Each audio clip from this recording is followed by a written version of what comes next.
तुम जिन दलितों के लिए अपने बेटे को अनदेखा कर रहे हो, अपने परिवार को अनदेखा कर रहे हो, वह दलित एक दिन तुम्हें भूल जाएंगे।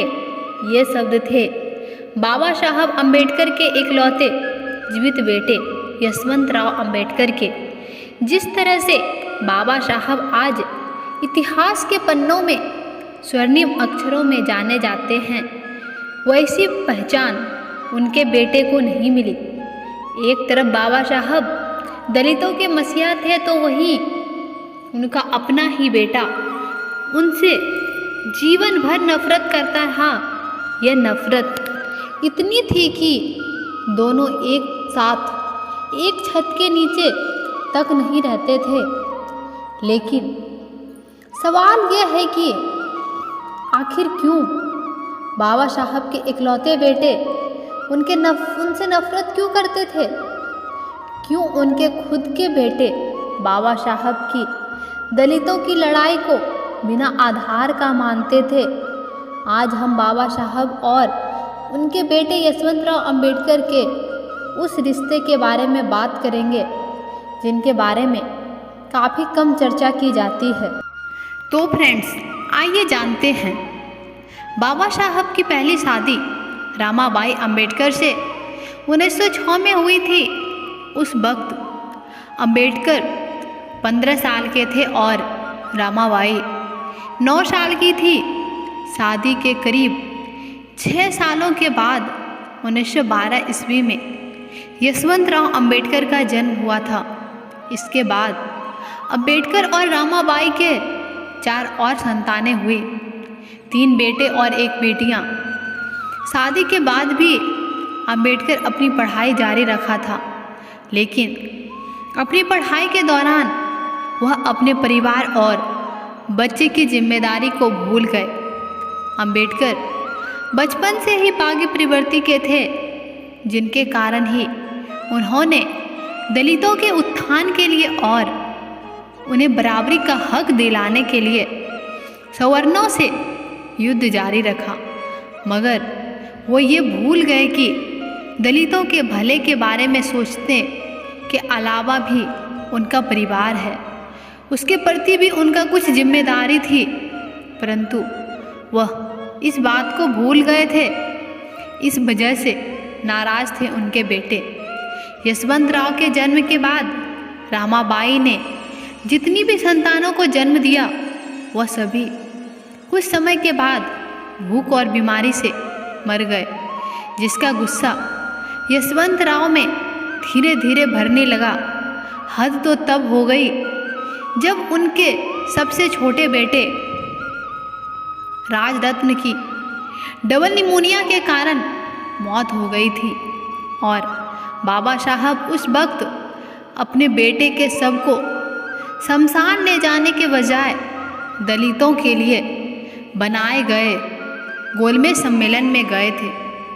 और तो जब अंतिम संस्कार के लिए पैसे मांगे तो उन्होंने कह दिया कि उनके पास अंतिम संस्कार के लिए पैसे नहीं हैं। और यह बात सच भी थी कि दलितों के लिए लड़ने वाले बाबा साहब के पास अपने परिवार का पेट पालने तक के लिए पैसे नहीं होते थे। कहा जाता है कि जब राजरत्न के लिए कफन के भी पैसे नहीं हो सके तो रामाबाई ने अपनी साड़ी का एक टुकड़ा दिया, जिससे कफन बनाया गया। बाबा साहब के भाई राजरत्न को शमशान अंतिम संस्कार के लिए ले गए थे। यशवंतराव अपने पिता से काफ़ी खिन्न रहा करते थे और रही सही कसर उनकी माता की मृत्यु के बाद पूरी हो गई। रामाबाई को टीबी हो गया था और इलाज के अभाव में और भूख के कारण 1935 में रामाबाई की मृत्यु हो गई थी, जिसके कारण यशवंतराव और बाबा साहब एक ही घर में रहकर अलग अलग रहा करते थे। बाबा साहब बेटे की नाराज़गी समझते थे और वो ये भी जानते थे कि यशवंतराव कभी दलितों की लड़ाई में उनके साथ नहीं खड़े होंगे। जिसके कारण बाबा साहब ने यशवंत राव को एक निजी प्रिंटिंग प्रेस खोल कर दे दिया था ताकि यशवंत राव उसमें व्यस्त रहे। यशवंत राव ने बाबा साहब की तरफ ध्यान देने के बजाय अलग रहना शुरू कर दिया और खुद को प्रिंटिंग प्रेस में काम में झोंक दिया। अपनी माँ, भाई बहनों की मृत्यु और पिता की अनदेखी के कारण यशवंत राव और बाबा साहब के बीच कभी पिता पुत्र वाली करीबियाँ आ नहीं सकी। हालांकि यशवंत राव ने अपने पिता के राह कदमों पर चलकर बौद्ध धर्म को ही आत्मसात किया था। यशवंत राव ने बचपन से ही अपने आँखों के सामने अपने भाई बहन और अपने माता को भूख और बीमारी से मरते देखा था। ये सब के जिम्मेदार बाबा साहब को मानते थे और वह कई बार बाबा साहब को रोकते भी थे और कहते थे, क्यों करते हैं व्यर्थ मेहनत, ये लोग फिर आपको भूल जाएंगे। परंतु बाबा साहब कभी भी उनका बात नहीं माने।